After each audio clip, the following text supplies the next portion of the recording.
In this video, I'm going to explain how a proper warm-up helps to prevent injuries.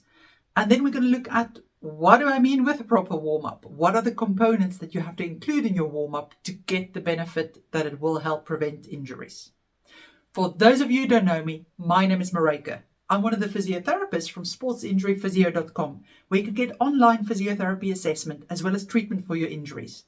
Have a look at the description of this video if you want a link to our website.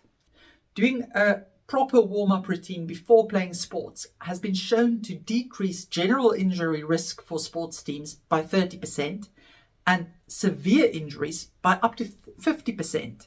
And this includes sprains and strains, and for rugby, it's even been shown to decrease concussion risk. So how does it do this? Well, the first thing is a good warm-up routine will give you the range of motion you need during your sport.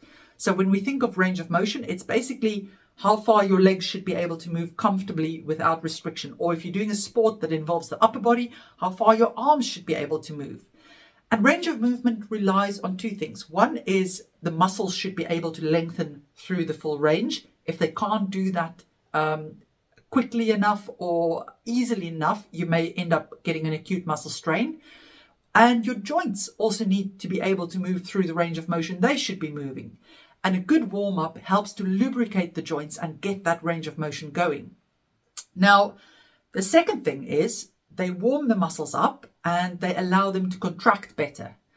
And then lastly, and this is actually the most important thing as well, is it wakes the nervous system up. Now, it doesn't matter how strong your muscles are. You can't contract them properly if the nerves that supply them aren't firing as well as they should.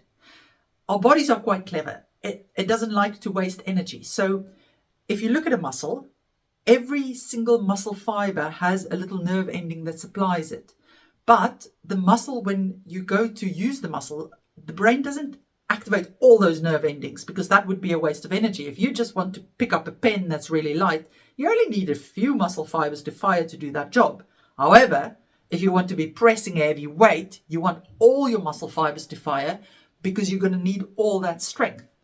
So what a warm-up does is it helps to activate the nerve endings to all those muscle fibers so that you can get the best contraction that you require. Also, it helps with improving how well your brain can control that body part. So it helps with coordinated contractions and improving your balance and your position sense. Now, position sense is, when you close your eyes, you know exactly where your fingers, your toes, everything is. You don't have to look at it. That's because your brain gets messages from your joints, your muscles, and your tendons that tells it where your body is, how fast it's moving, just how it's moving in general. A decrease in position sense has been shown to predispose you to certain running injuries and especially strains as well. So if you can improve your position sense before you play sport, you can reduce your injuries.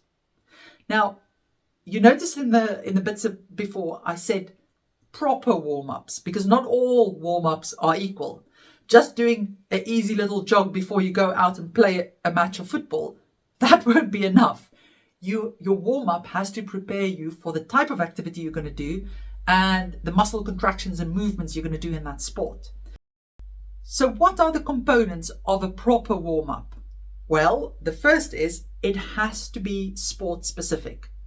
Just doing an easy jog before you go out and play a match of football is not going to prepare you properly for football, because an easy jog won't get your muscles firing properly. It won't get you ready to do quick changes of movement or hard kicks of the ball.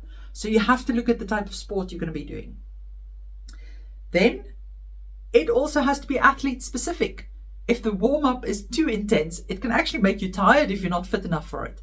So two people who play football or two runners who are warming up for a running session will have very different sets of exercise they do depending on how fit they are and their abilities.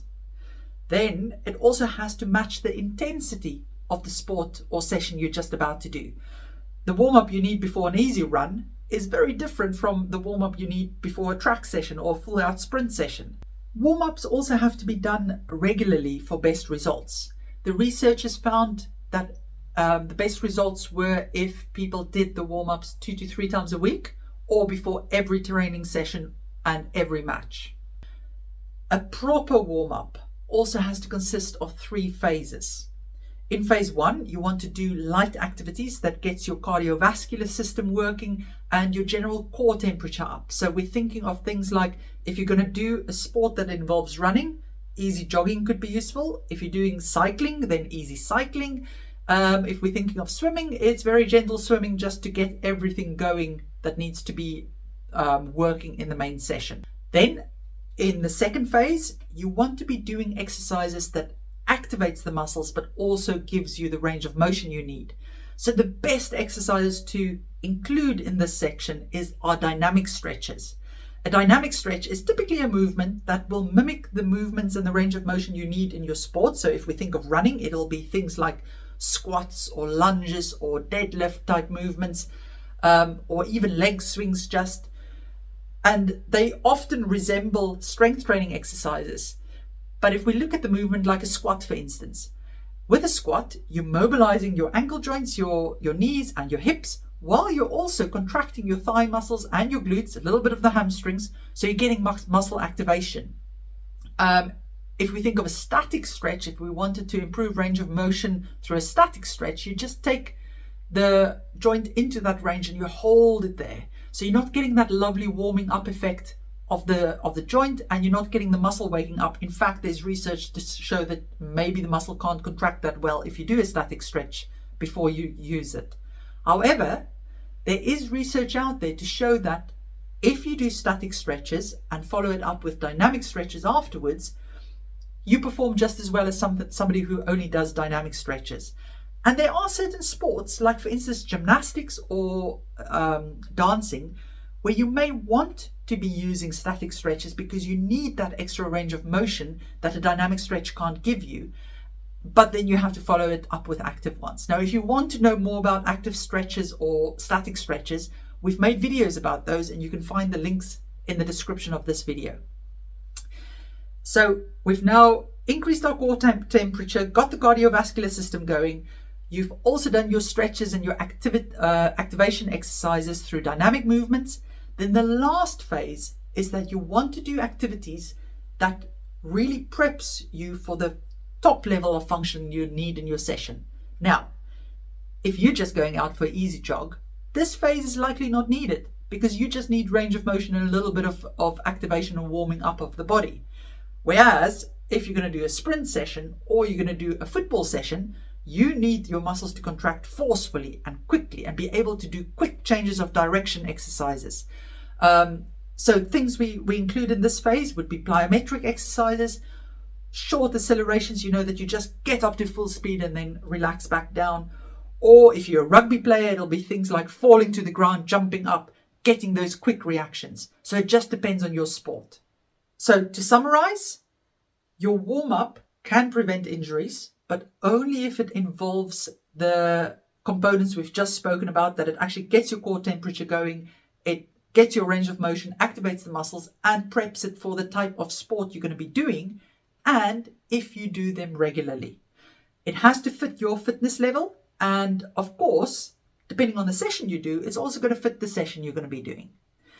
Let me know if you've got any questions, and remember, if you need more help with an injury, you're welcome to consult one of us via video call. The link to the website is in the description of this video. Take care.